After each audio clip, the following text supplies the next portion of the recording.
I know तुम हैरान हो रही होगी मैं तुम्हारी तारीफ कर रहा हूँ। इससे पहले कभी तुम्हारी तारीफ नहीं की मैंने। कॉम्प्लीमेंट्स देने नहीं आते मुझे, थोड़ा इंट्रोवर्ट हूँ, इजहार का तरीका नहीं आता है।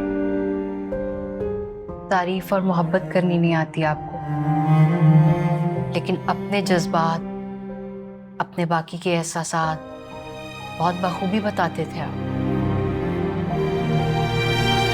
तुम्हारी शिकायत जायज़ है और इस तरह नाराज होकर घर छोड़ना भी जस्टिफाइड है। मैंने तुम्हें सही तरह से ट्रीट नहीं किया, लेकिन अब तुम्हें मनाने आया हूँ मैं।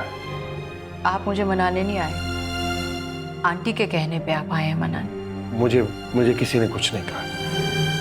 मैं खुद ये चाहता हूँ कि मैं एक और मौका दूँ खुद को, तुम्हें, इस रिश्ते को, और मैं कर सकता हूँ, क्यों ना करूँ मैं चलूंगी आपके साथ।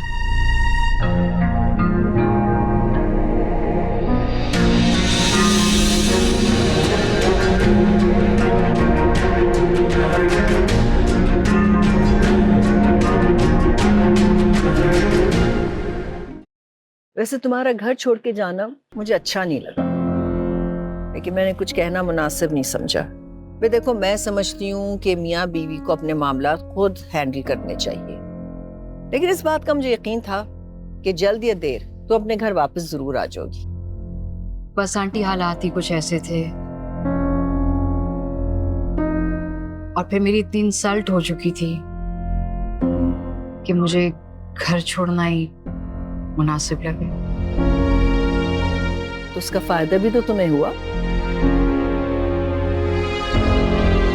वो कैसे? भाई, इतनी सक्सेसफुल शेफ बन गई हो, बल्कि ब्रांड बन गई हो, घर से गई तो हुआ ना। वैसे इतना ब्रिलियंट आइडिया आया कैसे? सर्वाइवल इंसान को सब सिखा देती है आंटी। ये तो सच बात है, लेकिन तुम्हें एक बात बताऊं, साथ तुम्हें बहुत याद करता था। कई बार उसने मुझसे कहा कि मैं तुमसे बात करूं, तुम्हें घर वापस आने के लिए कहूं। वाकई? हाँ हाँ, मैं तो उसको इतना सुनाती थी कि उसने तुम्हारे साथ रवैया कैसा रखा था, इतनी तकलीफ दी तुम्हें, इतना दुखी बनाया, और जब तुम जा रही थी तुम्हें रोका तक नहीं।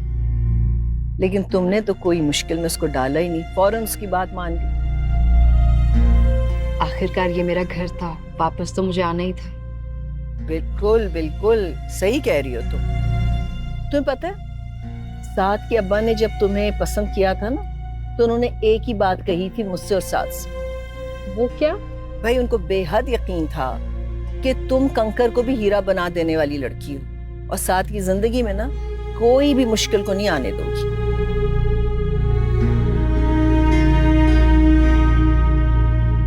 आंटी, वो साद का बिजनेस? आई नो, सब खत्म हो गया बेटा। वो बहुत परेशान रहता है, यही कहता है कि आई एम फिनिश्ड। अब देखो, तुम्हें घर लाके खुद गायब हो गया। न जाने कहाँ कहाँ की खाक छान रहा होगा इस वक्त। बहुत खर्चा चढ़ गया उसके ऊपर। मतलब देखो ना, ये लॉकडाउन के बाद साथ तो संभल ही नहीं पाया।